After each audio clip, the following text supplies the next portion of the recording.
Very good morning, my dear students. Today we are going to discuss about how to draw the board diagram for the given control system, and from that board diagram how to determine the optimum controller settings by using ZN method and board stability criteria. So at the end of the class you will be able to apply the board stability criteria and ZN method for the tuning of the controller. So in previous classes we discussed about what is board stability criteria and how to apply board stability criteria, and we have also discussed about Ziegler-Nichols controller settings and its limitations. Today we are going to see first board diagram. So we know that board diagram consists of two plots. One is log AR versus log omega and second one is phi versus log omega. First plot is called as magnitude plot, whereas second plot is called as the phase lag plot or phase shift plot. So for determining the optimum settings of a given control system, first we have to draw the board diagram. So first we will see how to draw a board diagram for the given system. For that we need AR and phi values.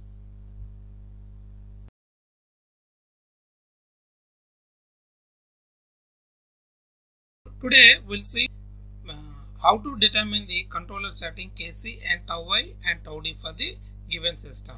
Here the system given is using ZN method, that is Ziegler-Nichols tools, determine Kc tau I for the control system shown in figure. That means here only Pi controller is taken. So here transfer function is Kc into 1 plus 1 by tau is. That means it is a Pi controller. And process transfer function is given as 1 by s plus 1. And e power minus 1.02s. This is nothing but the transportation lag associated with the process. In this particular system, if you observe the measuring instrument here, nothing is there. See here this value is not given. That means this value is 1. Okay? So this is the control system taken. For this we have to find Kc and tau I. See here, for drawing board diagram, we have to start with the open loop transfer function.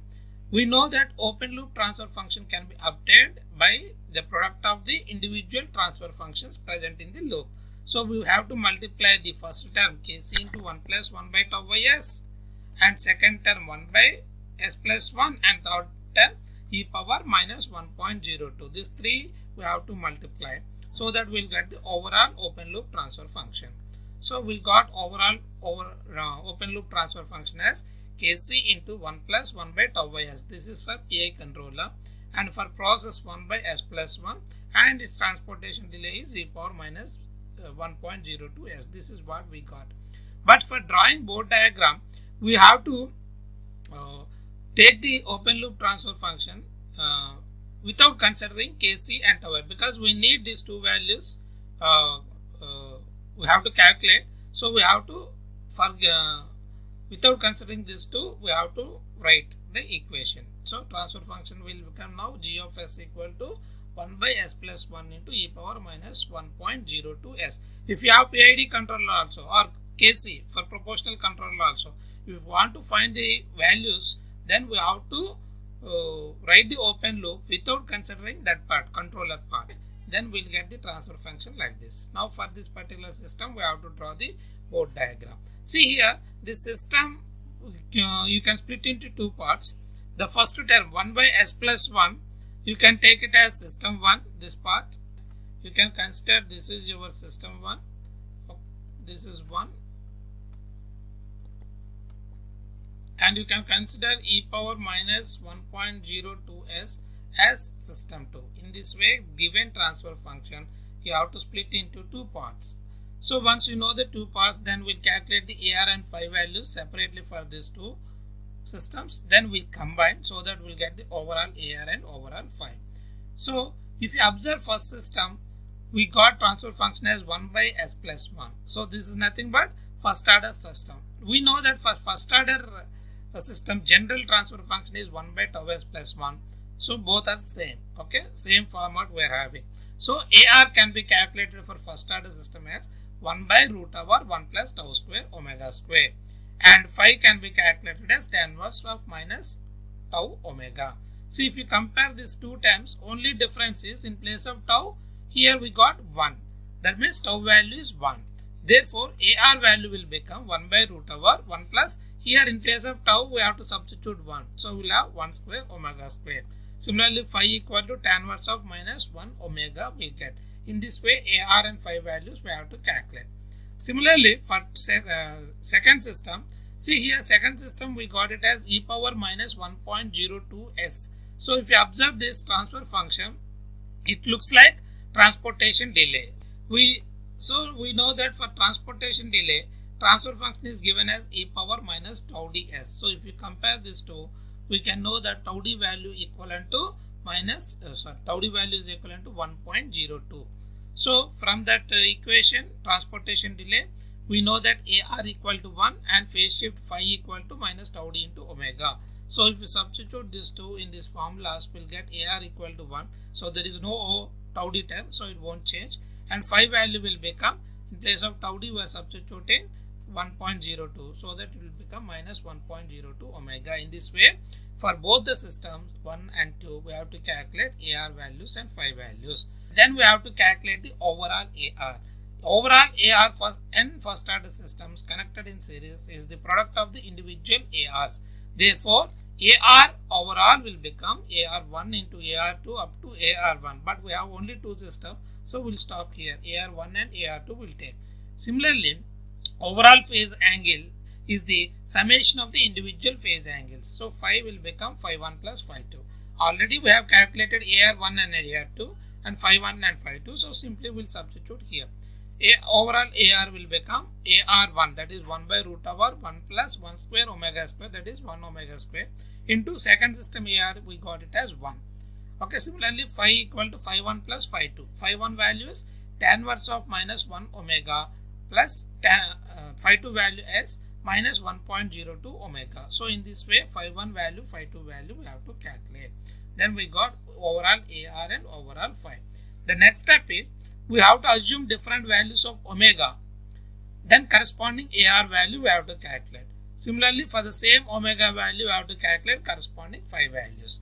So that we'll get a set of AR and phi values for different omega values. So from using that data, we have to draw the Bode diagram. See here, we have generated a table. Here we assumed omega values between 0.1 to 4. So for AR formula, we have used 1 by root over 1 plus omega square. Phi we have used this overall phi formula. See here, for assuming these values, the simple technique is always we have to start with 0.1. Then you can go 10 times. Okay, 1, 10, 100, like that you can go, or you can take lower value 0.01 also you can take. So 10 times of difference always you look. Then calculate the omega in degrees. Wherever is cross 180, after that only 1 point we require. So here at 2 we are getting 180, so up to 4 we have taken the values. Okay, take different values of omega and substitute in this AR formula, so that you will get overall AR. Similarly, if you substitute omega in this phi formula, you will get overall phi in radians. But remember, always in Bode diagram, phi should be in degrees, not in radians. So you have to convert all phi values into degrees by using conversion factor. That is 57.29 that you have to use, and you have to convert all the values. Okay. If you use log plot and semi log plot, directly this AR value and omega and phi in degrees you can locate. So no need to do this calculation, log omega and log AR calculation, no need to do. But if you use ordinary graph, then you have to calculate log AR values as well as log omega values. So in this way you have to generate the data first. Once the data generation is over, then by using that data you have to draw the Bode diagram. So if you observe, here we got two plots. Okay, first plot is log AR versus log omega. Here we have used a log plot, so directly AR and omega values we have taken, and we got points like this. If you cannot, you will get the diagram like this. This is magnitude plot. Similarly, here bottom one is phi versus log omega. This is semi log plot. Okay, we have taken phi values and omega values directly because it is a semi log plot. So we got points like this. If you cannot, you will get the plot like this. Once you get the plot, from this plot you have to calculate the crossover frequency. Crossover frequency is the frequency where phase lag is minus 180. So at minus 180 from the bottom diagram, you have to draw a horizontal line till it touches the curve. Wherever it touches the curve, that frequency we have to calculate, this frequency. Okay, this frequency we call it as crossover frequency, that is omega C naught. Okay, CO we have taken. So at the crossover frequency, corresponding AR value we have to calculate. For that, you have to draw a vertical line, okay, to touch the top curve. So here it is touching. So from this point, you have to draw a horizontal line, so that we will get the AR value, corresponding amplitude ratio value at the crossover frequency we will get. So this is the AR at crossover frequency. So from the board diagram, you have to calculate crossover frequency and AR at the crossover frequency. These two values you have to find. See here from the board diagram, we got crossover frequency, this value is 2, and amplitude ratio value we got as 0.44, this is 0.44, this is 0.1, 0.2, 0.3, 0.4 this is, and this is in between 0.4 and 0.55, that is 0.44 from the graph we got. Once you get this two, we can calculate the ultimate value or maximum value of Kc. So that is nothing but Kcu equal to 1 by amplitude ratio at the crossover frequency. So crossover frequency we got as 0.44, amplitude ratio we got as 0.4464. So if you substitute here, we'll get ultimate gain as 2.24. Okay, so we got ultimate gain as 2.24. Similarly, we have to calculate the Pu value. So Pu, ultimate period, is nothing but 2 pi by crossover frequency. We have 2 pi, that is formula, crossover frequency we got as 2. So that ultimate period will get it as pi. So in this way, ultimate Ku and ultimate period, Kcu and ultimate period Pu we have to calculate. Once you get these two values, by using this Ziegler-Nichols controller setting table, we can calculate the corresponding Kc and tau I. So this is the table which shows optimum setting formulas for all types of controller. Proportional controller, this is for PI controller, and this is for PID controller. So on our problem, PI controller is given, this is given, okay, Kc into 1 plus 1 by tau is. So we have to use this formula. So Kc value, optimum Kc will become 0.45 into Ku, and optimum tau I will become Pu by 1.2. So these two formulas we have to use for calculation of Kc and tau I. This is the part we have to use, okay, because given one is pre-I controller. Now we'll calculate this. Already we got this Pu value. So from the Ziegler-Nichols controller settings now, Kc value equal to 0.45 into ultimate value. So 0.45 into ultimate value, we got it as 2.24 in our calculation. So overall value will become 1.01. Similarly, tau I equal to Pu by 1.2. Pu value is pi. Pi divided by 1.2 gives 2.62. So for the given system, in this way we have to calculate ultimate Kc and optimum Kc and tau I values. So in our system we got Kc value, optimum Kc value as 1.01, and optimum phi value we got as 2.62. So by using this procedure, you can calculate the optimum values for any controller. So here the steps involved in this process are first we have to generate the board diagram. For generation of the board diagram, we should have AR value and phi values for various values of omega. That means that formulas are must. So from first we have to derive the formulas. Then if we substitute different values of omega in those formulas, we'll get the corresponding AR and phi values. So using that data table, we have to draw the board diagram. Once you get in the board diagram, you have to find the crossover frequency, that is omega C naught, and you have to find the amplitude ratio at the crossover frequency.